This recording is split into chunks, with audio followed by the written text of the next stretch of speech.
Hey there! Welcome to today's video, where we'll dive into a common problem that many Mac users face: the need to upgrade their operating system and fix formatting issues on their main HDD. So, imagine you're in this situation where your OS needs an update and your HDD formatting is causing some headaches. What do?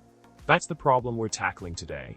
In the solution provided, we learned that wiping the whole disk may be necessary if you need to switch to HFS.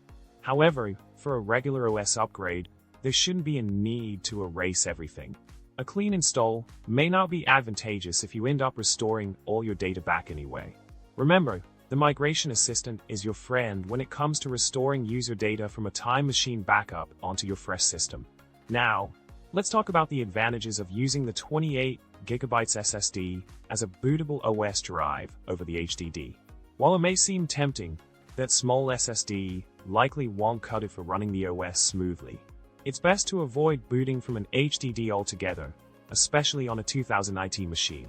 Consider using an external SSD if you're looking to improve performance without cracking open your Mac.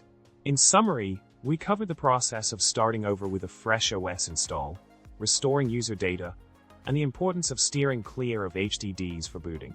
Embrace the performance boost of an SSD, and keep an eye on the age of your hard drive.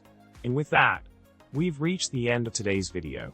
Don't forget to subscribe, like, and drop a comment below with your thoughts. Until next time, happy upgrading!